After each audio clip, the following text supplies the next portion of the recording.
ದೇವರು ಪ್ರೀತಿಸುವ ಪ್ರೀತಿಯ ಬಿಗ್ ಜೆ ಟಿ ವಿ ಪ್ರಿಯ ವೀಕ್ಷಕರಿಗೆ ನಮ್ಮ ಕರ್ತನಾದ ಯೇಸು ಕ್ರಿಸ್ತನ ಹೆಸರಿನಲ್ಲಿ ನಿಮ್ಮನ್ನು ವಂದಿಸಿ ಸ್ವಾಗತ ಬಯಸ್ತಿದ್ದೇವೆ. ಬನ್ನಿರಿ, ದೇವರ ವಾಕ್ಯವನ್ನು, ಹೌದು ದೇವರ ವಾಕ್ಯವನ್ನು ಇಂದು ನಾವು ಅಧ್ಯಯನ ಮಾಡಿಕೊಳ್ಳೋಣ. ಎಂಥ ಭಾಗ್ಯ ದೇವರ ವಾಕ್ಯವನ್ನು ಅಧ್ಯಯನ ಮಾಡಿಕೊಳ್ಳುವಂಥದ್ದು. ರಾತ್ರಿ ಹಗಲು ದೇವರ ವಾಕ್ಯವನ್ನು ಧ್ಯಾನ ಮಾಡುವಂಥವರು ಎಷ್ಟೋ ಧನ್ಯರು. ಯೆಹೋಶುವ 1:8, ಕೀರ್ತನೆ 1:1 ಮತ್ತು 1:3 ಇವೆಲ್ಲ ನಾವು ನೋಡುವಾಗ ನಾವು ದೇವರ ವಾಕ್ಯವನ್ನು ಅಧ್ಯಯನ ಮಾಡುವುದರಿಂದ ಹರ್ಷ. ಯೆರೆಮೀಯ 15:16, ದೇವರ ವಾಕ್ಯ ಅದು ನಮ್ಮ ಆತ್ಮಿಕ ಆಹಾರವು. ಸರಿ, ಹಾಗಿರುವುದರಿಂದ ನಾವು ದಿನಾಲು ಯಾಕೆ ದೇವರ ವಾಕ್ಯವನ್ನು ನಾವು ಅಧ್ಯಯನ ಮಾಡಬೇಕಂದ್ರೆ, ದಿನಾಲು ಯಾಕೆ ಊಟ ಮಾಡಬೇಕು ಎಂಬ ಪ್ರಶ್ನೆಗೆ ಉತ್ತರ ನಮಗೆ ಗೊತ್ತಿದೆಯಾ? ಅದೇ ರೀತಿಯಾಗಿ ಇದು ಕೂಡ ದಿನಾಲು ದೇವರ ವಾಕ್ಯ, ದೇವರ ವಾಕ್ಯ, ದೇವರ ವಾಕ್ಯ. 24ನೇ ಅಧ್ಯಾಯ ಅಪೊಸ್ತಲ ಕೃತ್ಯದಲ್ಲಿ 15 ಪಾಠಗಳು ಪೌಲನಿಂದ ಕಲಿಯತಕ್ಕ 15 ಪಾಠಗಳು. 15 lessons from Paul. Learning from Paul. ಪೌಲನಿಂದ ಕಲಿಯತಕ್ಕಂಥ 15 ಪಾಠಗಳು. ಅದರಲ್ಲಿ ಮೊದಲನೇ ಪಾಠ ಏನೆಂಬುದಾಗಿ ನೋಡುವಾಗ ಮೊದಲನೇ ವಚನದಲ್ಲಿ ನಾವು ಅದನ್ನು ನೋಡಿಕೊಳ್ತೇವೆ. ಅಪೊಸ್ತಲ ಕೃತ್ಯ 24ನೇ ಅಧ್ಯಾಯದ ಮೊದಲನೇ ವಚನದಲ್ಲಿ, ಈಗ 5 ದಿನಗಳ ನಂತರ ಪ್ರಧಾನ ಯಾಜಕ ಅನನೀಯನು ಕೆಲವು ಹಿರಿಯರೊಂದಿಗೆ ಕೈಸರೈಯಕ್ಕೆ ಬಂದನಂತೆ. ಬಂದಾಗ ತನ್ನೊಂದಿಗೆ ಅವನೇನು ಮಾಡ್ತಾನೆ, ಟೆರ್ಟುಲ್ಲಸ್ ಎಂಬ ವಕೀಲನನ್ನು ಕೂಡ ಕರ್ಕೊಂಡು ಬಂದುಬಿಡ್ತಾನೆ. ಯಾಕಂತ ಹೇಳಿದ್ರೆ ಪೌಲನು ಈ ಅನನೀಯನ ವಿಷಯದಲ್ಲಿ ಸುಣ್ಣ ಹಚ್ಚಿದ ಗೋಡೆ ಅಂತ ಹೇಳ್ಬಿಟ್ಟು ಹೇಳಿದ್ದು ಬಹುಶಃ ಅವನಿಗೆ ಭಾಳ ಅಫೆಂಡ್ ಆಗಿರ್ಬೋದು ಅಥವಾ ಬೇಸರ ಆಗಿರ್ಬೋದು ಅಂತ ಕಾಣ್ತದೆ. ಈಗ ವಕೀಲನ ಕರ್ಕೊಂಡು ಬಂದುಬಿಟ್ಟು ರಾಜಪಾಲನಿಗೆ ಪೌಲನ ವಿರೋಧವಾಗಿ ದೂರನ್ನು ಕೊಡ್ತಾ ಇದ್ದಾನೆ. ಹೌದು, ಕ್ಲೌದ್ಯದ ಲೂಸಿಯನು ಒಳ್ಳೆಯ ಒಂದು ಲೆಟ್ರನ್ನು ಬರೆದು ರಾಜಪಾಲನಿಗೆ ಕೊಟ್ಟಿದ್ದರೂ ಕೂಡ, ಈಗ ನೋಡ್ರಿ, ಒಬ್ಬ ಅನ್ಯ ವ್ಯಕ್ತಿ ಅಥವಾ ಯಹೂದ್ಯರಲ್ಲದ ವ್ಯಕ್ತಿ, ಅವಿಶ್ವಾಸಿಯಾದಂಥ ಕ್ಲೌದ್ಯ ಲೂಸಿಯನು ಪೌಲನ ವಿಷಯದಲ್ಲಿ ಮರಣದಂಡನೆಗಾಗಲಿ ಸೆರೆಮನೆಗಾಗಲಿ ಯೋಗ್ಯವಾದ ಯಾವ ಅಪರಾಧಗಳು ಇಲ್ಲ ಅಂತ ಅವನು ಹೇಳಿರುವಾಗ, ಸ್ವಂತದವರು, ಪ್ರಧಾನ ಯಾಜಕ, ಹಿರಿಯರು ಇವರೆಲ್ಲರೂ ಸೇರಿಕೊಂಡು ರಾಜ್ಯಪಾಲನಿಗೆ ಪೌಲನ ವಿರುದ್ಧವಾಗಿ ದೂರು ಹೇಳ್ತಿದ್ದಾರೆ. ಅವರು ದೂರು ಹೇಳ್ತಿದ್ದಾಗ ಒಬ್ಬ ವಕೀಲನನ್ನು, ಟೆರ್ಟುಲ್ಲಸ್ ಎಂಬಂಥ ವಕೀಲನ ಇಟ್ಕೊಂಡು ಮಾತನಾಡುವಂತೆ ಆಯಿತು. ಮಾತನಾಡ್ತಾ ಇದ್ದಂಥ ವೇಳೆಯಲ್ಲಿ ಯಹೂದ್ಯರು ಕೂಡ ಸೇರಿಕೊಂಡು 9ನೇ ವಚನ, ವಕೀಲನಿಗೆ ದೋಷಾರೋಪಣೆ ಮಾಡಿದರು. ಹೌದು ವಕೀಲನೇ, ನೀನು ಹೇಳಿದ್ದು ಕರೆಕ್ಟು. ಪೌಲನಿಗೆ ವಿರುದ್ಧವಾಗಿ ಅವರು ಕೂಡ ಮಾತಾಡಿದರು. ಹಾಗಾದರೆ ಅಪೊಸ್ತಲ ಕೃತ್ಯ 24ನೇ ಅಧ್ಯಾಯ 1ರಿಂದ 9 ವಚನಗಳವರೆಗೆ ಇರುವಂಥ ವಾಕ್ಯ ಭಾಗದಲ್ಲಿ ನಾವೇನು ನೋಡ್ತಿದ್ದೇವೆ? ಪೌಲನು, ಹೌದು, ಅವನ ಮೇಲೆ ದೂಷಣೆಯನ್ನು ಮಾಡಿದಾಗ ಅದನ್ನು ಅವನು ಸಹಿಸ್ಕೊಳ್ತಾನೆ, ಸುಮ್ಮನೆ ಇರ್ತಾನೆ ಮತ್ತು ಕೇಳಿಸ್ಕೊಳ್ತಾನೆ. ಹಾಗಾದರೆ ಪೌಲನಿಂದ ಕಲಿತಕ್ಕಂಥ ಮೊದಲನೇ ಪಾಠ, ನಮಗೆ ವಿರುದ್ಧವಾಗಿ ಯಾರಾದರೂ ದೂಷಣೆ ಮಾಡಿದರೆ, ತಪ್ಪು ಹೊರಿಸಿದರೆ ಅದನ್ನು ಮೌನವಾಗಿ, ಪ್ರಶಾಂತವಾಗಿ ಕೇಳಿಸ್ಕೋಬೇಕು. ಇದನ್ನೇ ಪೌಲನು ತಿಮೋಥಿಯನಿಗೆ ಬರೆಯುವಾಗ ಕೂಡ ಈ ಮಾತನ್ನು ಹೇಳ್ತಾನೆ. ಏನಂತ ಹೇಳ್ತಾನೆ? 2ನೇ ತಿಮೋಥಿ 2ನೇ ಅಧ್ಯಾಯದಲ್ಲಿ ದೇವರ ಸೇವಕನು ಹೇಗಿರಬೇಕಂತ ಪೌಲನು ಕೆಲವು ಮಾತುಗಳನ್ನು ಹೇಳಿದಾಗ, ಇಲ್ಲಿ ಕೂಡ ಒಂದು ಮಾತನ್ನು ಹೇಳ್ತಾನೆ. ಅದನ್ನು ಬಹುಶಃ ನಾವು ನೋಡೋಣ. 2ನೇ ತಿಮೋಥಿ 2ನೇ ಅಧ್ಯಾಯ ಅದರಲ್ಲಿ 24ನೇ ವಚನ, ಕರ್ತನ ದಾಸನು ಜಗಳವಾಡದೆ, ಏನಂತೆ? ಜಗಳವಾಡದೆ ಎಲ್ಲರ ವಿಷಯದಲ್ಲಿ ಸೌಮ್ಯನು, ಬೋಧಿಸುವುದರಲ್ಲಿ ಪ್ರವೀಣನು,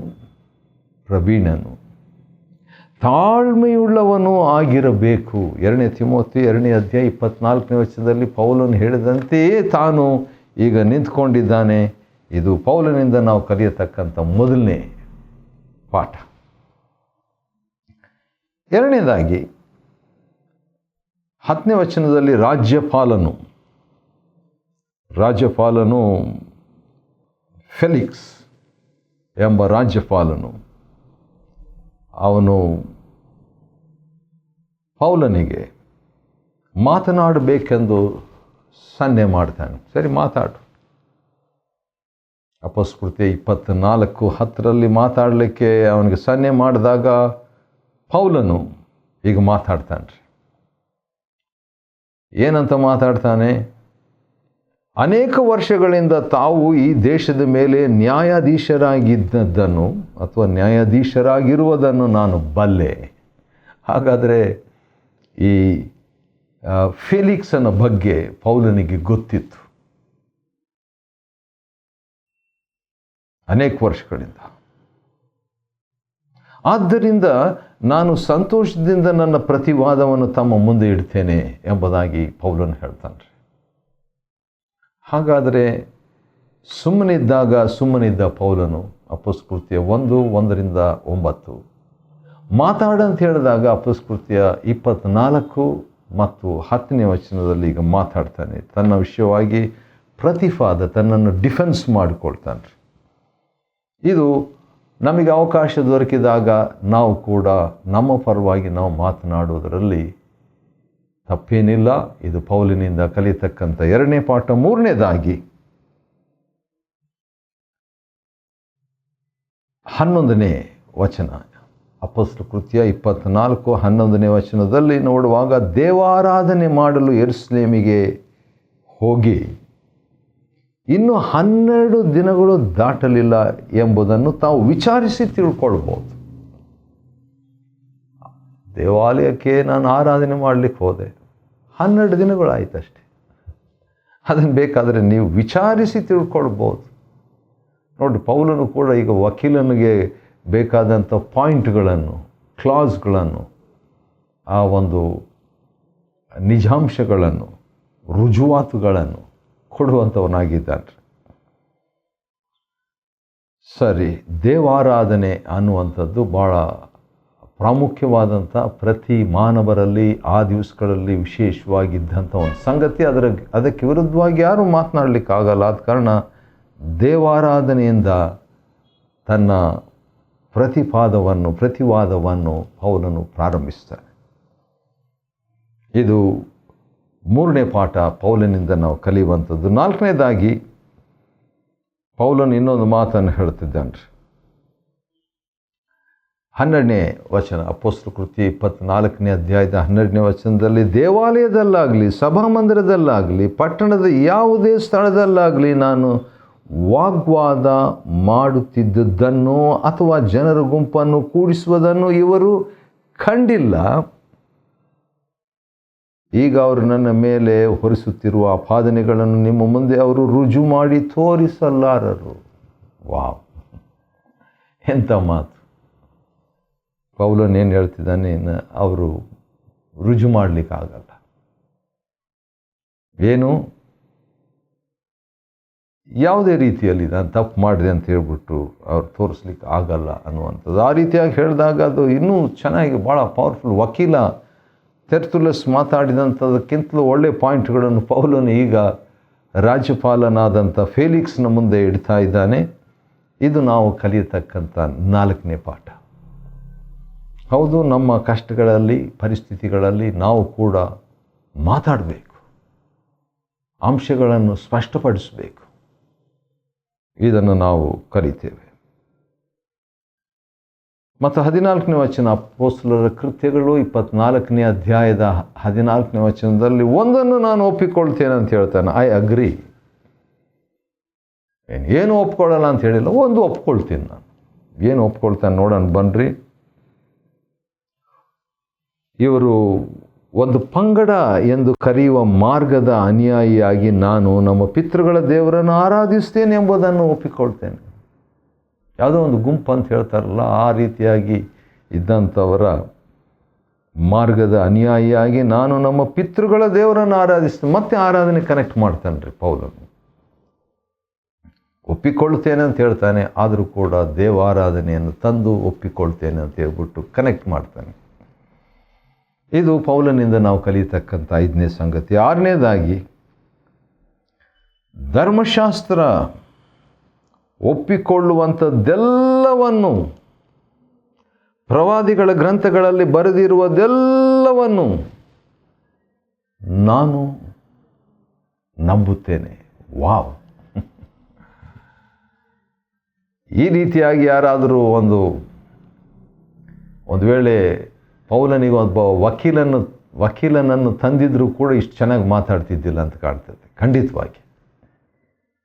ಯಾಕಂದರೆ ಅನುಭವದಿಂದ ಮಾತಾಡ್ತಿದ್ದಾನೆ, ತನಗೆ ತಾನೇ ಅವನು ಪ್ರತಿವಾದನೆಯನ್ನು ಮಾಡ್ತಾ ಇದ್ದಾನೆ, ಪ್ರತಿವಾದವನ್ನು ಮಾಡ್ತಿದ್ದಾನೆ.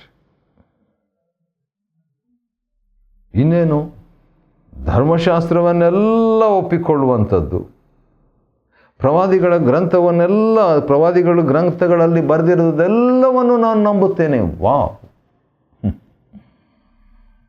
ಇದು ಪೌಲನಿಂದ ನಾವು ಕಲಿಯತಕ್ಕಂಥ 6ನೇ ಸಂಗತಿ.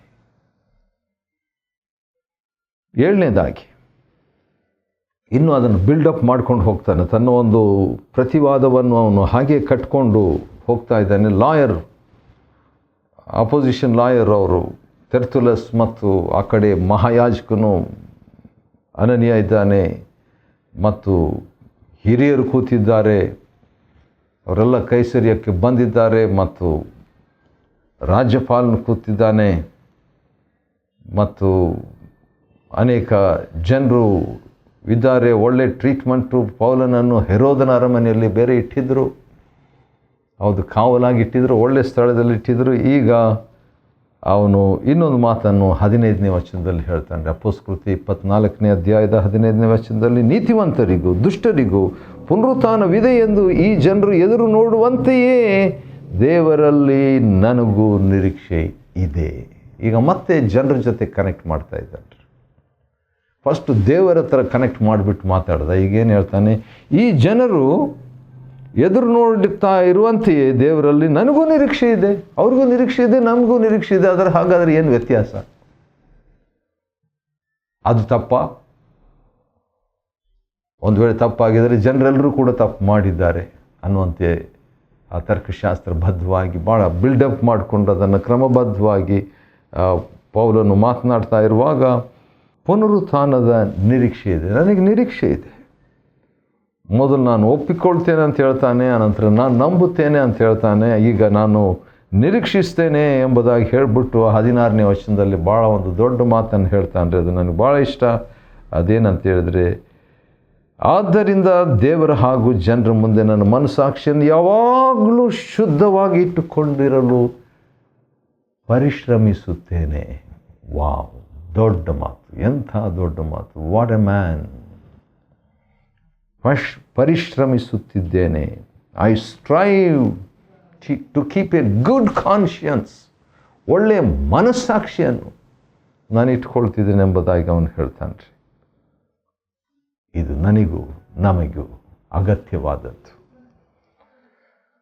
9ನೇ ಪಾಠ ಪೌಲನಿಂದ ನಾವು ಕಲಿಯುವಂಥದ್ದು ಅದೇನಂತ ಹೇಳಿದ್ರೆ, 17ನೇ ವಚನ ಅಪೊಸ್ತಲಕೃತಿ 24:17, ಅನೇಕ ವರ್ಷಗಳ ನಂತರ ನಾನು ದಾನ ಧರ್ಮಗಳನ್ನು, ಕಾಣಿಕೆಗಳನ್ನು ನನ್ನ ಸ್ವದೇಶದವರಿಗೆ ಕೊಡುವುದಕ್ಕಂತ ಬಂದೆ. ತಪ್ಪಾದು? I gave, I agree, I believe, I hope, I strive, I gave ಎಂಬುದಾಗಿ ಹೇಳ್ತಾನೆ. ಆ ರೀತಿಯಾಗಿ ಹೇಳಿಬಿಟ್ಟು 18ನೇ ವಚನದಲ್ಲಿ, ನಾನು ಶುದ್ಧಾಚಾರ ಮಾಡುವುದನ್ನು ಇವರೆಲ್ಲ ನೋಡಿದ್ದಾರೆ. I purified myself. ಅದು ತಪ್ಪ? ನಾನು ಶುದ್ಧಾಚಾರ ಮಾಡ್ತಾ ಇದ್ದೆ. ಅಪೊಸ್ತಲಕೃತಿ 24:18 ಇರುವಂಥದ್ದನ್ನು ಅವನು ಸ್ಪಷ್ಟಪಡಿಸ್ತಾನೆ. ನಾನು ಗುಂಪಿರಲಿಲ್ಲ, ನನ್ನ ಜೊತೆಯಲ್ಲಿ ಗೊಂದಲವನ್ನು ಎಬ್ಬಿಸಲಿಲ್ಲ ಅಂತ ಹೇಳ್ಬಿಟ್ಟು ಇದ್ರ ಬಗ್ಗೆ ಯಾರಿಗಾದರೆ ಏನಾದರೂ ಇದ್ದರೆ ಇನ್ನೊಂದು ಮಾತನ್ನು ಹೇಳ್ತಾನೆ, ಅದು ಭಾಳ ಚೆನ್ನಾಗಿದೆ.